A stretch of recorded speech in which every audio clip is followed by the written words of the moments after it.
ఢిల్లీలోని తెలుగు మీడియా సోదరులకు, మీ కెమెరామెన్ కానీ, మీ స్టాఫ్కి కానీ కొత్త సంవత్సరం వచ్చిన తర్వాత మొదటిసారి మనం కలవడం జరుగుతుంది. చాలా సంతోషం. మీ అందరూ కూడా శుభాకాంక్షలు తెలియజేసుకుంటూ, తెలంగాణలో కూడా మేము దాదాపు 8 సీట్లు గెలవడమే కాదు, మా ఓటు షేర్ కూడా పెంచుకొని ఒక సుస్థిరమైన పాలన, ప్రజా సంక్షేమమైన పాలన అందిస్తున్నాము. మీ అందరూ కూడా చూస్తున్నారు. ఈరోజు తెలంగాణలో గత 3-4 సంవత్సరాల క్రితం ఫస్ట్ ఆఫ్ ఆల్ 2016లో అనౌన్స్ చేసి 2018 నుంచి రీజనల్ లింక్ రోడ్ మీద చర్చ జరుగుతుంది తప్ప ముందడుగు పడతలేదు.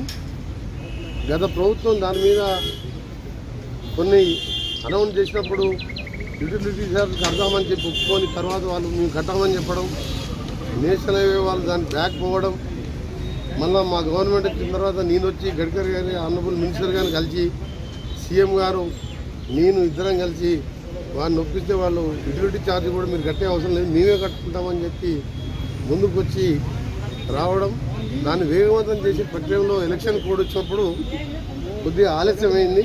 మేము అనుకున్న వర్క్స్ అందులో రీజనల్ రింగ్ రోడ్తో సహా హైదరాబాద్ విజయవాడ జాతీయ రహదారిని 6 లేన్లుగా మార్చే,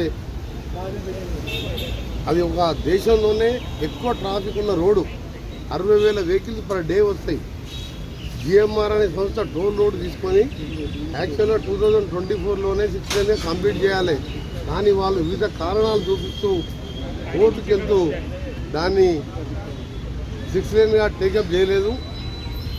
ఎన్నో యాక్సిడెంట్లు అయ్యి ఎంతోమంది చనిపోవడం, ఎంతోమంది హ్యాండిక్యాప్డ్ కావడం జరుగుతుంది. దాన్ని నేను ఎంపీగా ఉన్నప్పుడు ఆనరబుల్ మినిస్టర్ గడ్కరీ గారిని అడిగితే 375 కోట్లతో 17 యాక్సిడెంట్ స్పాట్ గుర్తించి 370 కోట్లు శాంక్షన్ చేయడం జరిగింది. శాంక్షన్ చేసిన తర్వాత 2 సార్లు జిఎంఆర్ వారు కోర్టుకు పోయింది. మళ్ళీ దాన్ని క్యాన్సిల్ చేస్తే 3rd టైం మళ్ళీ టెండర్ పిలిచి నిన్ననే పనులు కూడా ప్రారంభించిన సంగతి మీ అందరికీ తెలుసు. అవి కూడా డిసెంబర్ లోప టెంపరీ రిలీఫ్, అట్లీస్ట్ యాక్సిడెంట్ తక్కువ చేస్తూ హైదరాబాద్ విజయవాడని వెంటనే 6 లేన్గా చేయాలని చెప్పి ఈరోజు నేను, మా ఈఎన్సీ గారు, గణపతి రెడ్డి గారు, ఇంకా మిగతా అధికారులతో కలిసి మినిస్టర్ గారిని చెప్పడం జరిగింది. త్వరలోనే దాని మీద మీటింగ్ పెట్టి దాన్ని పరిష్కరిస్తామని చెప్పి వారు హామీ ఇవ్వడం జరిగింది. రీజనల్ రింగ్ రోడ్ కూడా దాన్ని సపరేట్గా మీటింగ్ పెడతాను, దాన్ని కూడా రివ్యూ చేద్దామని చెప్పి వారు చెప్పడం జరిగింది. దాంతోపాటు 16 రోడ్లు గత 3-4 సంవత్సరాలుగా పోయిన మా రాష్ట్ర ప్రభుత్వం పట్టించుకోకపోగా కేంద్ర ప్రభుత్వం మీద వాళ్ళు ఒత్తిడి తీసుకురావడం కానీ వాళ్ళని కలవడంగా చేయకపోతే ఆ రోడ్లు పెండింగ్ ఉన్న ఇంపార్టెంట్ రోడ్స్ లిస్టు 16 లిస్టు మీకు ఇస్తాం. మీరు ఆ లిస్టు దాన్ని కూడా కొత్త నేషనల్ హైవేగా మారుస్తూ దాన్ని నేషనల్ నెంబర్ ఇచ్చుకుంటూ దాన్ని శాంక్షన్ చేయాలని చెప్పి వారికి రిప్రజెంట్ ఇచ్చినప్పుడు తప్పకుండా పరిశీలిస్తామని చెప్పి మెజార్టీ ఈ సంవత్సరం భారత్ మాల ప్లేస్లో కొత్త పాలసీ కొత్తది వస్తుంది. దాని తర్వాత దాన్ని కూడా కన్సిడర్ చేసి మ్యాక్సిమం వర్క్స్ కొత్త నేషనల్ హైవే సిస్టానికి వారు మరొక మీటింగ్ పిలుస్తానని చెప్పడం జరిగింది.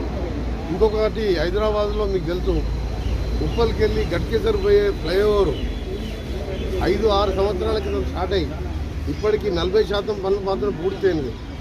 దాని మీద కూడా మంత్రి గారి దృష్టికి తీసుకొస్తే వారు అక్కడ ఉన్న అధికారులకు ఆదేశాలు ఇచ్చిండు, టెర్మినేట్ చేసి కొత్త టెండర్ పిలిచి వెంటనే పూర్తి చేయాలని చెప్పి మంత్రి గారు హామీ ఇవ్వడం కాదు, ఆదేశాలు ఇచ్చినందుకు మా రాష్ట్ర ప్రభుత్వం తరఫున ముఖ్యంగా ఉప్పల్ నుంచి గట్కేసర్ వరంగల్ పోయే రోడ్, అది యాదగిరిగుట్టకు పోయే రోడ్డు, లక్షలాది మంది పోయే రోడ్, అది మంత్రి గారు ఇమ్మడే స్పందించి అధికారులు ఆదేశించినందుకు మా రాష్ట్ర ప్రభుత్వం తరఫున, మా ముఖ్యమంత్రి గారి తరఫున, నా తరఫున మంత్రి గారికి ధన్యవాదాలు తెలియజేస్తున్నాం. ఇంకా కూడా మిగిలిన విషయాలన్నీ కూడా త్వరలోనే పిలిపించుకొని రివ్యూ చేసుకొని పూర్తిగా తెలంగాణకు సహకరిస్తానని చెప్పి మంత్రి గారు చెప్పడం జరిగింది. బండి సంజయ్ గారిని ఇప్పుడు పోతున్నాను, వారిని మర్యాదపూర్వకంగా కలవడం జరుగుతుంది. రేపు కిషన్ రెడ్డి గారిని అపాయింట్మెంట్ అడిగినాం. ఆ తర్వాత భూపేందర్ యాదవ్ గారిని కూడా కొన్ని ల్యాండ్ ఎక్విజిషన్ సంబంధించి ఫారెస్ట్ ల్యాండ్కి సంబంధించి ఇష్యూస్ ఉన్న సంగతి వారిని కూడా అపాయింట్మెంట్ అడగడం జరిగింది. దాంతోపాటు తెలంగాణ మా కాంగ్రెస్ పార్టీ ఎంపీల ప్రమాణ స్వీకార కార్యక్రమానికి కూడా హాజరవుతూ ఏదేమున్నా సరే తెలంగాణలో అన్ని రోడ్లని నేషనల్ హైవే నుంచి కేంద్రం నుంచి మాకు 8 మందిల సపోర్ట్తో పాటు ఇవాళ పార్లమెంట్లో కూడా కాంగ్రెస్ బలం పెరిగింది. మీ అందరికీ తెలుసు. ఇండియా కూటమి తప్పకుండా ఎప్పటికప్పుడు